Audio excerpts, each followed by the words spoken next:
Hi friends, ఈరోజు మా ఊరు నుంచి చాలా దూరం బాలారం అనే గ్రామం వచ్చాము. ఇక్కడ రాజ్ కుమార్ సో పుట్ట తేనె ఉన్నదంటే చాలా ఇంట్రెస్టింగ్గా వచ్చాము. మనకు చూసుకున్నట్టయితే నార్మల్గా చెట్లకు పట్టి తేనె చూసుకున్నట్టయితే ఓన్లీ ఇలాంటిది ఒకే ఒక అట్ట ఉంటుంది. కానీ పుట్ట తేనె అయితే అలా కాదు, ఇలాంటి నెంబర్ ఆఫ్ ఉంటాయి అన్నమాట. నెంబర్ ఆఫ్ లేయర్స్ ఉంటాయి అనమాట. పుట్టతేనంటే కనీసం ఒక 2 లీటర్స్ 3 లీటర్స్ అంత అమౌంట్ వస్తుంది. కానీ మన చెట్లకు పెట్టి కరతేనె అయితే అంత అమౌంట్ రాదు, చాలా తక్కువ అమౌంట్లో తేనె వస్తుంది. పుట్టతేనె చాలా ఎక్కువ తేనె వస్తుంది. అది ప్యూర్ తేనె. గడ్డ చూపిస్తాను చూడండి ఎలా ఉంటుందో. చూడండి, ఇది ప్యూర్ తేనె. మన నార్మల్గా మనలోని బయట దొరికిన తేనె ప్రతిదానికి ఎక్స్పైర్ డేట్ ఉంటుంది. బయట మీకు తేనె కొన్నారంటే దానికి ఎక్స్పైర్ డేట్లు ఉంటాయి. యాక్చువల్గా తేనెకి ఎక్స్పైర్ డేట్ అనేది ఉండదు. ఇది తేనె ప్యూర్ తేనె. దీనికి ఎక్స్పైర్ డేట్ ఉంది. ఎన్ని వందల సంవత్సరాలైనా సరే ఇలా పాడవకుండా ప్యూర్గా ఉంటుంది. సో మీరు బయట మార్కెట్లో కొనే తేనెకి ఎక్స్పైర్ డేట్ ఉన్నది అంటే అది అసలు ప్యూర్ తేనె కాదనమాట. ప్యూర్ తేనె అంటేనే ఎక్స్పైర్ డేట్ ఉండదు. ఎక్స్పైర్ డేట్ ఉన్నది అంటే అది ప్యూర్ తేనె కాదని అర్థం. అంతే. చూడండి బ్రో, నార్మల్గా మనకి కర్ర తేనె అంటే మామూలుగా మనం చెట్లకి అది చూస్తే మనకి కనిపిస్తుంది, తెలుస్తుంది పలానా దగ్గర తేనె ఉన్నది అని చెప్పి. కాకపోతే మన ఈ పుట్ట తేనెని ఎలా ఐడెంటిఫై చేయాలి, ఎక్కడ ఉన్నది పుట్ట తేనెని తెలియాలంటే మనం ఏదైనా బయటికి వెళ్ళినప్పుడు ఏదైనా పుట్టలు అవి కనిపిస్తే జస్ట్ ఒక 2-3 మినిట్స్ అక్కడే నించోండి. ఆ హోల్స్ ఉంటాయి కదా, ఆ హోల్స్లో మనకు అబ్జర్వ్ చేస్తే ఒకవేళ అందులో కానీ పుట్ట తేనె ఉంటే ఈగలు లోపలికి వెళ్ళడం రావడం అనేది మనం అబ్జర్వ్ చేయొచ్చు. అలా ఈగలు లోపలికి వెళ్ళి వచ్చి అలా జరుగుతుందంటే ఆ పుట్టలో తేనె ఉన్నట్టు మనం కన్ఫర్మ్ చేసుకోవచ్చాము.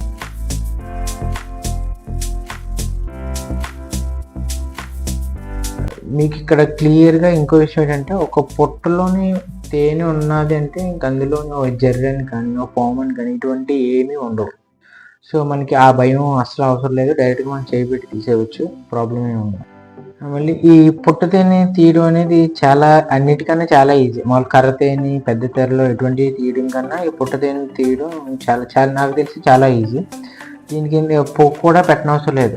జస్ట్ మనం ఆ హోల్లోని నోరు పెట్టి బ్లో చేస్తే, ఎయిర్ బ్లో చేసి అంటే గట్టిగా ఊదితే ఈగలన్నీ అలా వెనక్కి జరిగిపోతాయి. అలా వెనక్కి జరిగినప్పుడు ఫస్ట్ లేయర్లో ఈగలు ఉండవు. సో అది మనం ఇలా ప్లగ్ చేసి తీసి బయటికి తీసేసుకోవచ్చు అనమాట. సో అంత ఈజీగా తీయచ్చు. సో మ్యాక్సిమం ఒకళ్ళు తేనె తీసే వాళ్ళు ఎవరన్నా అయితే తేనెటీగలను చంపకుండా తేనె తీయడం ట్రై చేయండి. బికాజ్ ఎకో సిస్టమ్కి తేనెటీగలు చాలా చాలా అవసరం.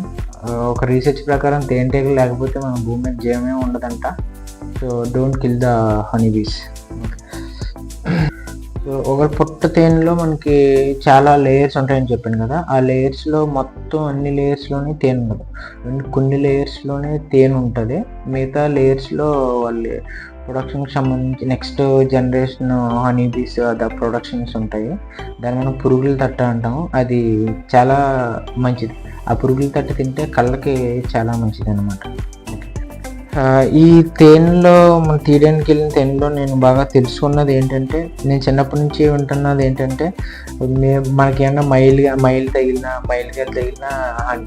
ఈగలన్నీ వచ్చి కుట్టేస్తాయని చెప్పేసి ఒక అపోహ నేను చిన్నప్పటి నుంచి వింటూ ఉన్నాను. కానీ ఇప్పుడు మనం తీస్తున్న తేనె నాకు మైల్ ఉంది, కానీ ఒక్క ఈగ కూడా నన్ను కుట్టలేదు అక్కడ. సో అది మీరు అసలు భయపడిన అవసరం లేదు. మైలు గాలి ఇన్ని అపోహలు అంతే. ఓకే, ఇంక మన ఈగల గురించి వచ్చేసరికి మనకు ఒక తేనె పొట్టులో చూస్తే యావరేజ్గా ఒక 50,000 హనీ బీస్ ఉంటాయంట. ఇది నేను చూసి ఒక రీసెర్చ్ చేసి చెప్తా ఉన్నా. అందులోని రాణి ఈగ మాత్రం ఒకే ఒక ఈగ ఉంటుంది. 2 రాణి ఈగలు అసలు ఉండే ఛాన్సే లేదంట. ఒకవేళ ఉన్నా రాణి ఇంకో రాణి ఈగని చంపేస్తుందంట. సో ఒకటే రాణి ఈగ ఉంటుంది. అండ్ ఇంకా మగ ఈగలు ఉంటాయి. ఇంకా కూలి ఈగలనే ఇంకా ఎక్కువ ఉంటాయి.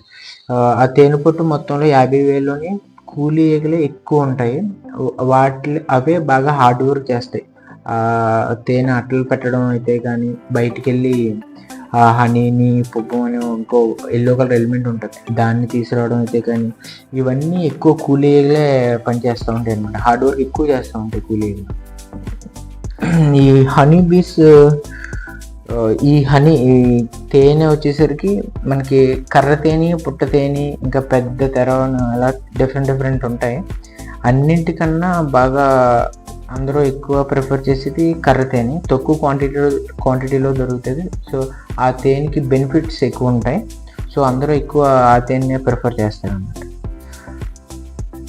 మనకి హనీ యూజెస్ వచ్చేసరికి చాలా నెంబర్ ఆఫ్ యూజెస్ ఉన్నాయి, చాలా అంటే చాలా ఉన్నాయి. ఫస్ట్ ఈ హనీలోని విటమిన్ బి ఉంటుంది, యాంటీబయోటిక్ ఉంటుంది, యాంటీసెప్టిక్ అనేది, calcium, sodium, potassium, magnesium, iron ఇలాగ మనిషికి కావాల్సిన అన్నీ ఈ హనీలో ఉంటాయి.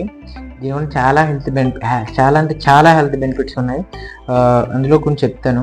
హనీని ప్లస్ లెమన్ ఈ రెండు కలిపి తీసుకుంటే మన బాడీలో ఉన్న వేస్ట్ అంతా బయటికి వెళ్ళిపోతుందంట. నెక్స్ట్ హనీ ప్లస్ మిల్క్ ఈ రెండు తీసుకుంటే బోన్స్ అనేవి చాలా స్ట్రాంగ్ అవుతాయంట. అండ్ మళ్ళీ బరువు తగ్గడానికి కూడా ఈ హనీ చాలా యూజ్ అవుతుంది. అండ్ మన ఇమ్యూనిటీ కూడా చాలా బూస్ట్ అవుతూ ఉంటుంది. ఇమ్యూనిటీ పవర్ బాగా పెరుగుతూ ఉంటుంది డైలీ తీసుకుంటే. ఇంకా ఎక్కువగా ఈ హనీ యూజ్ చేసేది ఎందుకంటే ఇప్పుడు మనకి ఎక్కడన్నా కాలిన గాయాలు ఉంటాయి, ఆ మచ్చలు ఉంటాయి కదా, దానికి అప్లై చేస్తే ఈ మచ్చలన్నీ పోతాయి. యాక్చువల్గా ఒక టేబుల్ స్పూన్ తీసుకుంటే అందులో ఒక 21 grams తేనె ఉంటుంది. అందులో 64 calories ఎనర్జీ ఉంటుంది అండ్ 17 grams షుగర్ ఉంటుంది అనమాట. ఓకే, ఇక్కడ మీరు హనీని హీట్ చేసినప్పుడు, మనం హనీ లెమన్ వాటర్ కలిపినప్పుడు కానీ, హనీ మిల్క్లో కలిపినప్పుడు కానీ, వేడి వాటర్లో కలిపినప్పుడు కానీ, అసలు ఎప్పుడు కూడా హనీని తీసుకునేటప్పుడు వేడిగా మాత్రం అసలు తీసుకోవద్దు. ఇప్పుడు మిల్క్లో మిక్స్ చేస్తారనుకున్న హనీ, మిల్క్ చల్లారిన తర్వాత, పాలు చల్లారిన తర్వాత కలుపుకొని తాగాలి. వేరే ఎందులో కలుపుకున్నా హాట్ దాంట్లో కలుపుకొని మాత్రం అస్సలు తాగకూడదు. దేనిలో అయితే మిక్స్ చేస్తున్నామో అది చల్లారిన తర్వాత దాంట్లో కలుపుకొని తాగాలి. ఒకవేళ ఇట్లా గోరువెచ్చగా ఉన్నప్పుడు తాగినా కానీ అది కొంచెం పాయిజన్ అయ్యే ఛాన్స్ ఉందంట ఒక రీసెర్చ్ ప్రకారం.